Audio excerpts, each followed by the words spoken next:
be flat on the floor. Your shins don't need to be perpendicular to the ground or at right angles, because from here now I can think, rock to the ball of my foot, reach my heel down without letting it go down. And very easily I can get up and down. Okay? So think about, like, there's no advantage to me having to stand up from here. But actually the things I do with my body, it doesn't make sense. So once you're in that seated place that works for you, okay, we're going to bring the hands onto the hips, and with the feet on the ground, I want you to explore, like, rolling the sense of the ball of the foot and the heel and the pelvis then also rolling. So as you shift weight through the feet, feel how that can help anteriorly and posteriorly tilt the pelvis, or how the pelvis can pitch forward and back. Yeah? The feet are pitching, the pelvis pitches.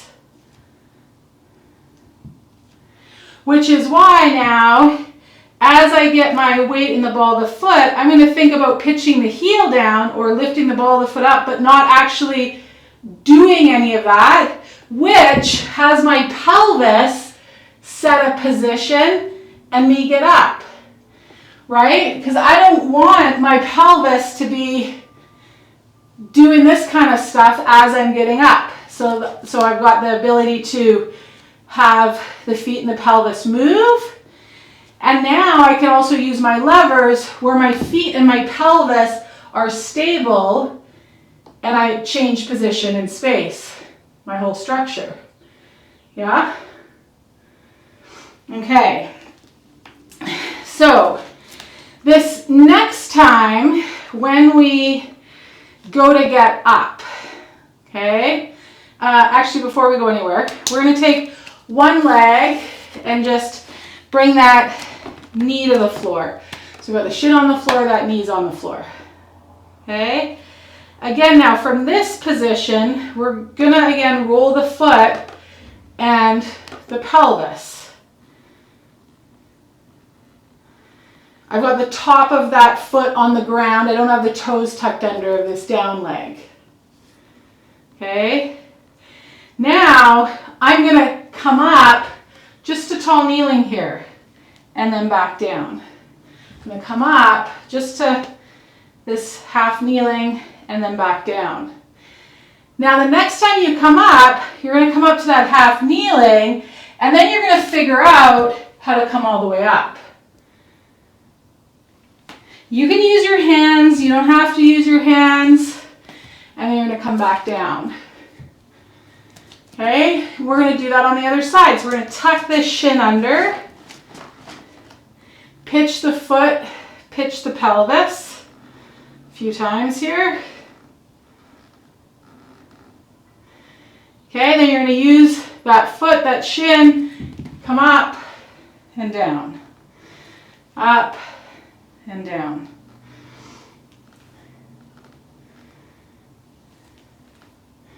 Okay, the next time you shift up into that tall kneeling, then you're going to figure out how to get from there up to standing.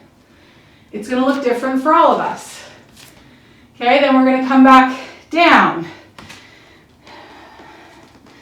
Plant that shin. And then we're going to take both shins to the floor and grab a seat with our sit bones on that object.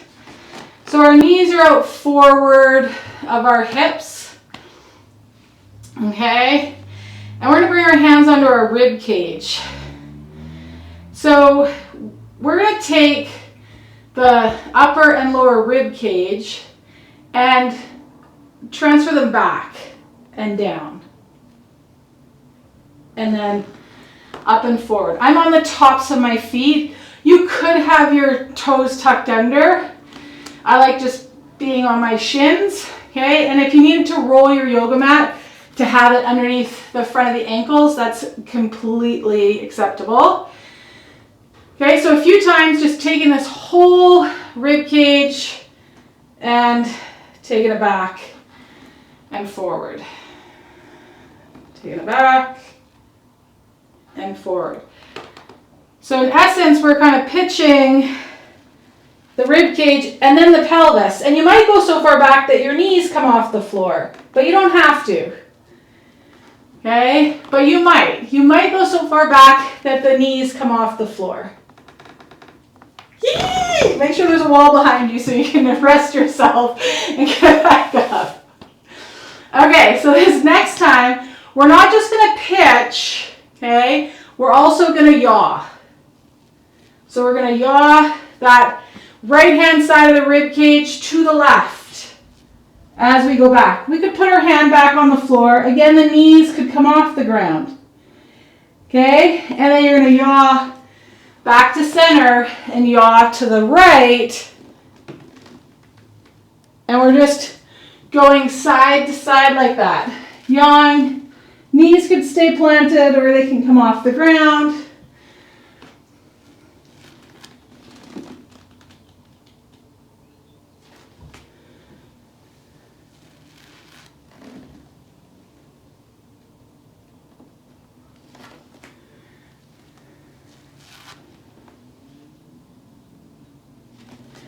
Okay, good. This next time, we're going to, again, pitch back, but we're going to roll. So we kind of come to the side. So we pitch back, and we roll. So one knee might come off, one knee might stay on. Both knees might stay on, both knees might come off.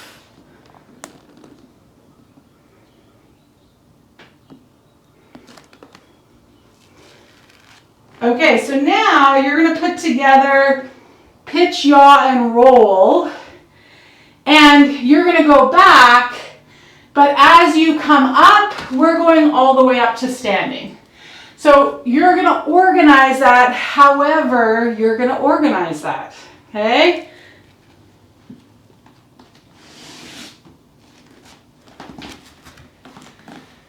Try it a couple of different ways. Try organizing it a couple of different ways. See what works.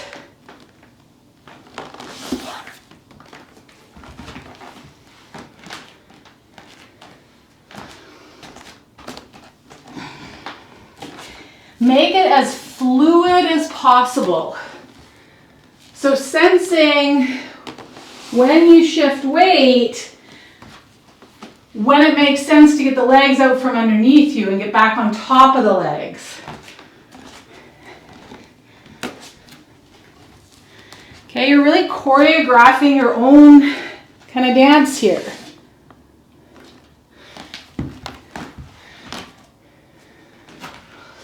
Maybe you come up and don't go forward. Maybe you come up to the side.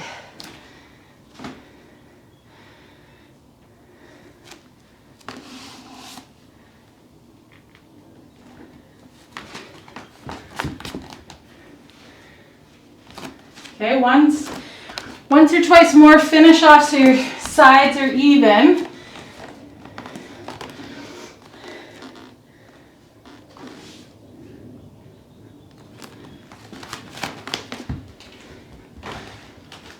Okay, and then you're gonna come down to the ground and onto your back. Those of you on with me live, did you figure out some ways to get from where you were up?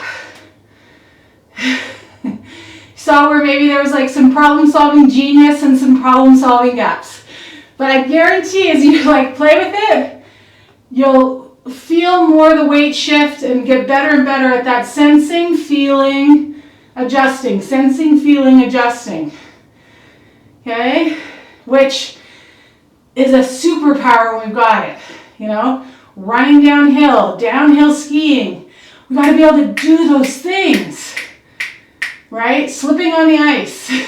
Hello, Calgary. Okay,